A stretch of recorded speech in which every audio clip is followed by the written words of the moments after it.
Guachuk and Sam rode the elevator down to the 9th floor. They exited and maneuvered their way through the station to the arm leading to the bank. Sam approached the door and put his hand on the sensor. It read his DNA and palm print. The door to the bank arm opened. He proceeded down the hall and Guachuk floated behind him. Miss Mishi tucked in Sam's sweater pocket. They approached the black crystalline door, box spider built. Sam pushed on the 2 heavy doors and they swung in easily. "Gotta love that new atmosphere smell. Crisp," Sam said. "I will debate that," Guachuk said through his tube speaker. Sam walked through the main hall, eyeing the built-in desks, doors to newly built offices, and a large cube in the center. He spun the handle on the cube and then opened the vault door. The vault walls were lined with lock boxes. In the center of the vault was a stairwell leading to the larger lower vault. "I like this. It's like out of a movie." Sam stepped back out and spun the vault lock wheel. "Orbit got this spot on." "A movie?" "Yeah, video depictions we make. Usually just for fun." Guachuk floated from the vault and went over to the desks. "The director position. What all does it entail?" Sam walked over beside him. "If you are selected for the position, you would be in charge of the daily operations of this bank. Your primary goal is finding and keeping honest employees dedicated to making money. And how does this bank actually function?" Sam pointed up at massive pyramid hanging from the ceiling far overhead. "When Orbit activates that computer node up there, the Twain Station Exchange will become fully functional. We will be able to give out loans easily through the merchant program. It will coordinate prices for things far faster. It will increase the clam coins available, and it will allow for investing in corporate entities. If I agree to take said position, I would need much of that elaborated on. I like my endeavors to succeed. Honestly, I don't know jack about it. I've just got an account back home that accepts my paychecks. Orbit does have a full suite of economic courses in his database that I would allow you to use, if you're chosen." Sam stepped closer and looked at the webby creature inside, staring back at him with its multitude of eyes. "Why are you interested in this job? Aren't you pissed about me taking that nuke still?" "No. I found it odd you didn't renegotiate our standings earlier. Most other species would have forced a better trade weeks before you did." Guachuk adjusted himself in his tube. "I do not know if that is a good thing, but the reason for my interest in this endeavor is exactly that. You are a peculiarity, Sam. This oddity has sparked numerous profitable endeavors, and has potential to spark far more. Just today I heard you resurrected a species known to be a nuisance, and figured out how to turn that nuisance into a boon. I think this job could be my boon. Your friends have been pestering me for a hotel. Yes, they are quite good hosts. It would be quite profitable here, but they tell me that you are being stubborn about it. We are running near max core output. That's why this bank is so important. Orbit showed me a core schematic we traded for, and it is doable, but the materials needed are expensive." And this bank and exchange will fund it?" "Yes, I hope it works." "I accept the job, then." Sam smiled. "Good. I'll confer with Orbit when I wake up tomorrow and get you set up over here." Guachuk's noises inside were interpreted as joyous laughter. Sam patted his tube. "Guess we are going to open a bank." Sam awoke the next day in a sweat caused by a vivid dream of lights, stars, explosions, and the thing several weeks back that gave him a headache when it talked. Miss Michi stretched at the foot of his bed. He got up and showered and shaved. Once refreshed and clean, he sat and had himself his morning toast and coffee. "Orbit?" "Yes, sir?" the purple boy asked. "Tasks for the day?" A holographic display came up over the table, highlighting several things. "Firstly, sir, you are scheduled to have an interview with a potential custodian. Her name is Baoa. She is a grazer here on an apprenticeship with the SFP. She has already proven a knack using the still bake the bread you are eating, and Bessie has grown accustomed to her milking her. I do believe she would be a valuable asset to keep around on the station." "Sounds like she already has it." "Yes, but you need to meet her and approve, sir. This is a human station." "Yes, a singular human station." Sam took a sip of his coffee. "And after that, what is this line here? Thin Walk needs something?" Yes, I gave him and his fellow Stickians operational security protocol training. They enjoyed the physical portions of the training, but he brought up some issues with the civility portion. What kind of issues? Well, best put bluntly, they feel that Stickians are more deserving of respect than other species, sir. How so? They like the potential to hurt others. I developed the training out of a fear someone is going to get hurt. There was an altercation in the open shell. A guard kicked a guest out of the way and then insulted them. The guest was not severely injured, but the feeling of superiority is there amongst your guards. Okay, species civility training is going to be mandatory, followed, or they will be fired. I need less problems, not more, especially an entire species coming here mad because of someone acting the fool. I agree, sir. The SFP have several shipments of sand coming in, it looks like. Are they still reinforcing structures? Yes, sir. They have created a lattice over half of the main station. It took time for their crawlers to be at ease working near the box spiders. They have overcome their hesitations and now will build right alongside them. They do decent work? Any issues with structural integrity? Great work, sir. Their overlay is quite resilient. All right. I'm going to go hunt Miss Mishi some food first before I meet with Boa. She's adorable.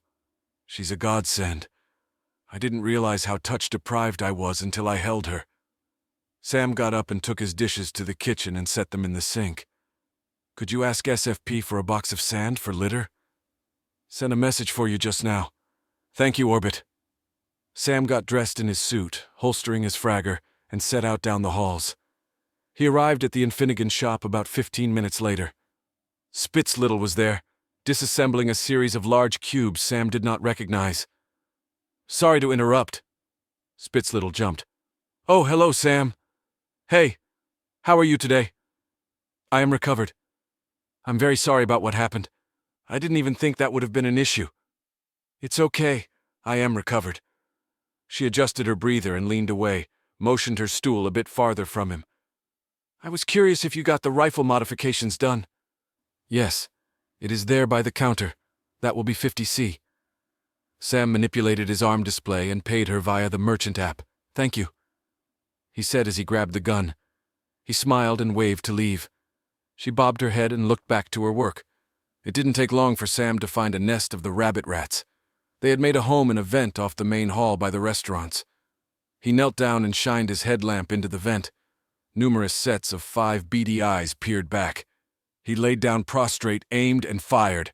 A flash, and bits of gore erupted from the nest covering his face shield. Nasty! Ew! Sam sat up and brushed failingly, leaving red and purple streaks across his field of vision. He looked down at the bits of limbs and chunks.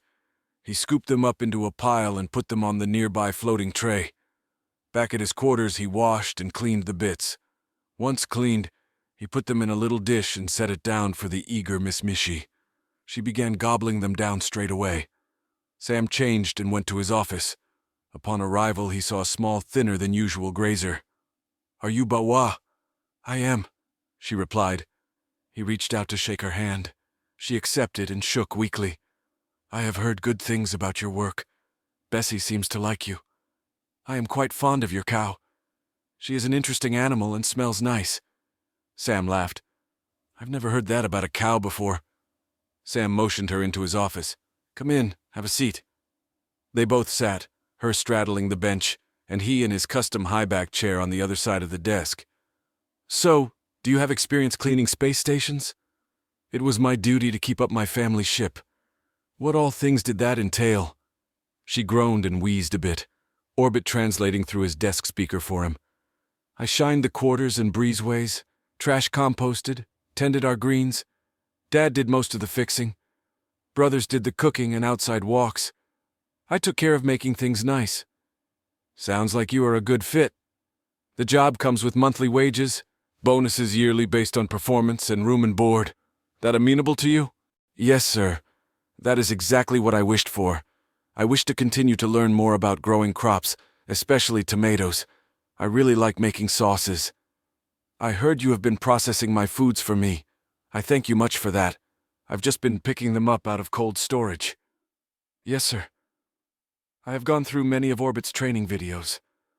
I am quite fond of the tomatoes. Do you plan to grow more farms of those? Eventually, yes, I guess. It will be some time, though. What about my family? How big a room are you offering? How many family members you have wanting to stay?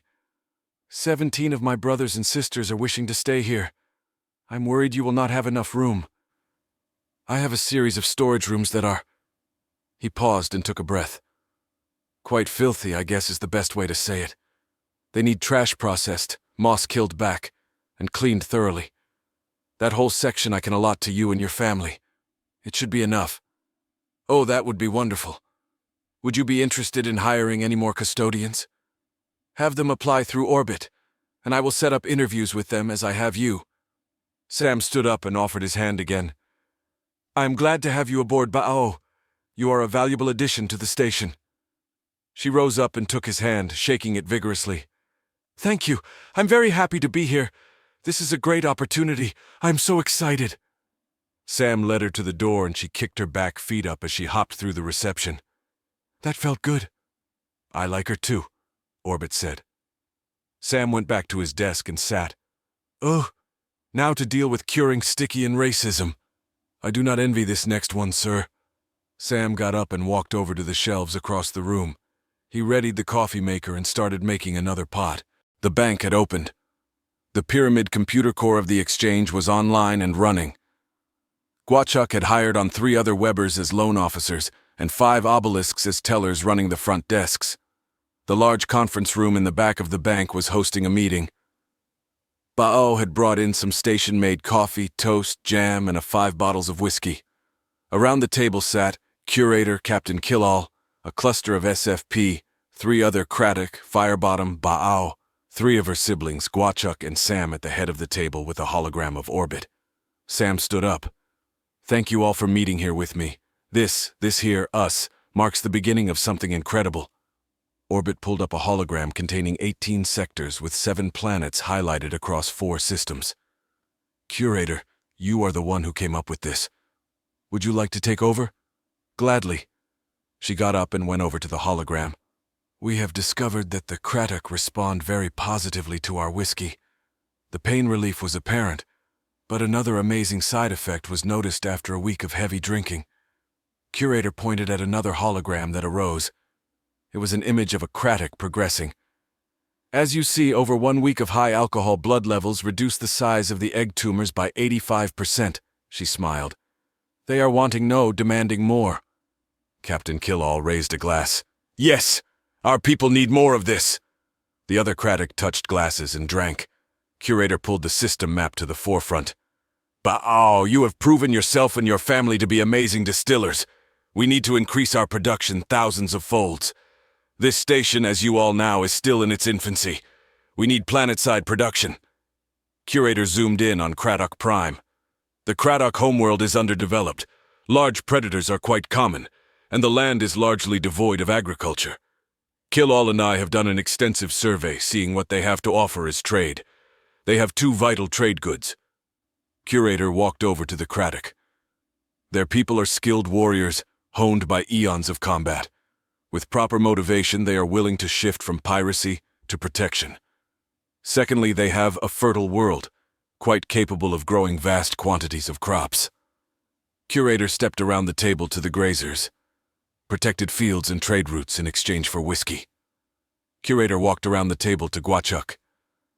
My brother, along with Guachuk, will fund the endeavor. We are going public with Twain Shipping Company, Grazer Agro Products, and Twain Security Corps. We have several consortium guilds already eager to buy stocks.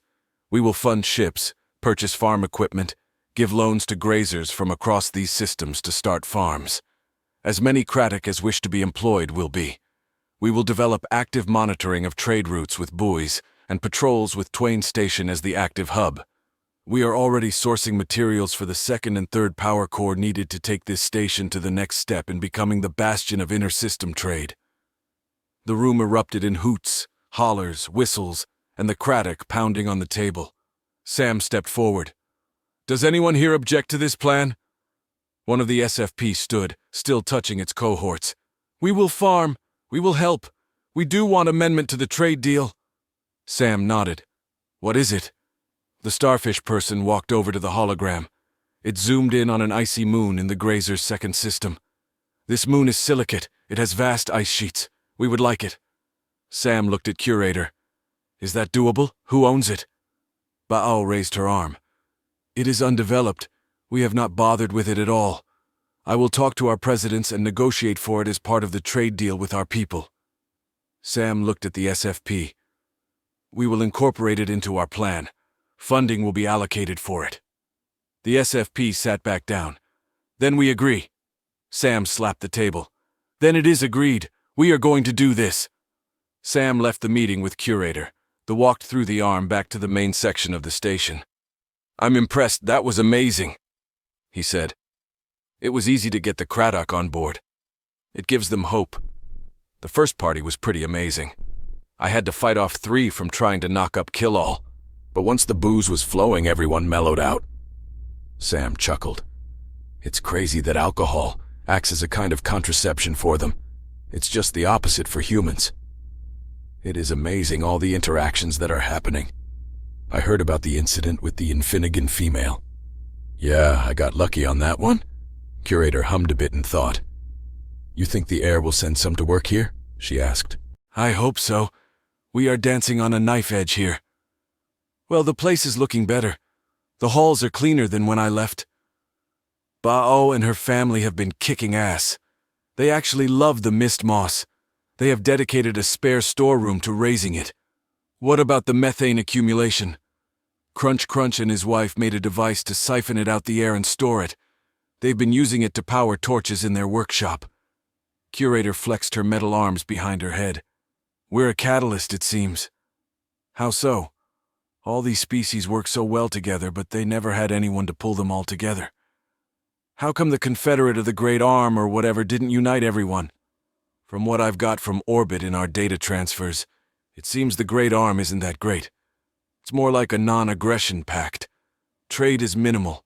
Theft, slavery, piracy, and all manners of shady things are done throughout their space.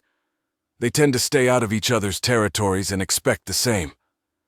It's an organization but lacks any cooperation, huh? Pretty much. Orbit spoke through the hall speaker. The Preserver has messaged requesting you in the zoo, sir.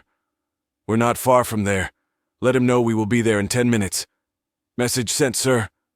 Thank you, Orbit. Sam turned to Curator. Shall we go see what he's up to? Let's. They arrived at the zoo and walked past the multiple enclosures housing various plants and animals and to the lab in the back. The Preserver was there, operating a biological 3D printer. He paused the work and initiated a stasis field over it. Hello, Sam. Hey, Preserver. What did you need me for? The Preserver cantered over, bobbing. You enjoyed the cat so much, and I'm overcome in joy at being able to host a season, so I made you something even better. His device translated. Follow me. I think you will appreciate it. The Preserver led them to a door. He opened it and motioned them inside. Sam looked at him, took a breath, turned, and entered. He stopped still upon seeing what was inside. Another Sam stood up from sitting at a table in the room. Hi. Sam looked at the Preserver. What the fuck did you do? You have stated on numerous occasions your displeasure for being alone. I gather your species is highly social, the opposite of mine. When I think of my kind coming here, in one sense it fills me with a great dread thinking of being around them. I can only imagine you feel the opposite, a dread whenever your kind is not around. So I scanned you last time you visited, and imprinted your mind into this copy. Now you aren't alone. Sam turned to the clone. You have my thoughts? The clone nodded. Yup. Did you not tell him he can't do this? He can't scan us without use knowing? This is crazy. I told him. He offered to recycle me. The clone sighed. I kinda don't want to die, so I told him we could make it work. Sam had his hands up. I get that. I get that. Sam turned to the Preserver. You can't go doing this shit. There is a line here. You had me clone the Infinigan and said it was a good thing. The Preserver shrunk down into its torso slightly. I do not understand your anger. Body autonomy. This is my body, Sam stressed. You have violated me, scanned me without knowing, and copied my body. You can't do that without permission. Oh, well, I am sorry. I merely wanted to repay kindness. Just don't do anything else like this, all right? I understand. No more cloning. None of humans, at least. Probably nothing sapient. I am okay with the zoo. I think it is beneficial. Oh, good, thank you, the preserver said through his chest device. I was worried you would have me stop. I had several creatures planned to display for the season. It's okay, just no more sapience. Sam turned to the clone. Well, what are you and I gonna do? Since I've been sitting here, I've been thinking about that. You come up with anything good? Well, yeah, firstly, we can't both be Sam. Agreed. It would confuse all the other species, so I was thinking about taking on our nickname from Dad. Damn? Yeah, you know we always kinda liked it. There wouldn't be a social stigma here. True, very true, Sam laughed. Kinda jealous now. I did always like that. Made me, us, I guess now, feel badass. Yep. Also, with two of us now, you can stay here. I can go and try and find a ship that can get home. Sam nodded. Yes, we need to make contact at the least, with hope we might be able to be rescued. Sam smiled. Want to get a drink? I would appreciate that. Curator was smiling. Sam and Dam stayed up late laughing, drinking, and playing with a deck of cards Sam had crafted. Dam won 2 out of 3 rounds of spades. You need another drink, Sam said, and refilled his glass. Much more and I'll be stumbling out of here. Yeah, about that. Where you want to sleep? I was going to go crash over in the wheat field, then maybe have one of the spare rooms on Restaurant Row reconfigured into a bar. I figure with Craddock in and out of here, we need a good pub to keep him occupied and calm. Good idea. I thought you were wanting to travel. Oh, I will. And who better to travel with than retired space pirates? Might be fun. All right. I like this plan. We did always want to run a bar. Yep. Just social enough without getting too close to anyone. Exactly. The two raised their whiskey glasses and clinked. Meanwhile, the preserver went into the Infinigan habitat, masked so as to have breathable air. Crunch Crunch and his wife Pouch Cheek leapt down and landed beside him. 4 others landed behind them. What are you doing here, preserver? Crunch Crunch asked, Edge in his translator. He raised up his 3 hands. I know, you are still upset with my kind, but I need a favor. Why would we help you? Your people exterminated ours. I am not asking help on my behalf, but rather on hers. He motioned back at the airlock. A small figure walked forward, bipedal, red hair on her head, and bifocal eyes. Sam is displeased with me cloning him. He mandated that no more human clones be made. I cannot recycle her. Crunch Crunch walked over to the small human female. She was clothed in a gray undersuit in line with one Sam wore jogging often. She had a modified breather the preserver had rigged up. Sam resurrected your people. He gave you a home. He gave you a purpose here. I ask of you, please do the same for her. Pouch Cheek walked over and took the girl's hands in 2 of hers. We will take care of you. We will make you a life space safe here with us. Crunch Crunch walked closer to the preserver. What is she exactly? I found hair in the Bethany. It belongs to an unknown human female. I do not have a mind slate for her, so I gave her basic language knowledge of species aboard the Twain. Beyond that, she is a blank slate. I did accelerate her growth. I wanted to give Sam a suitable companion. We will raise her then, Crunch Crunch said. Sam will find out eventually. It is hard to stay out of the eyes of orbit. I know. That is another reason I knew you could take care of her. Pouch Cheek led the girl into the depths of the crystalline habitat. Crunch Crunch crossed his arms. She will be safe here. You can leave assured. The preserver turned, head sunk slightly into his chest, and left back out the airlock.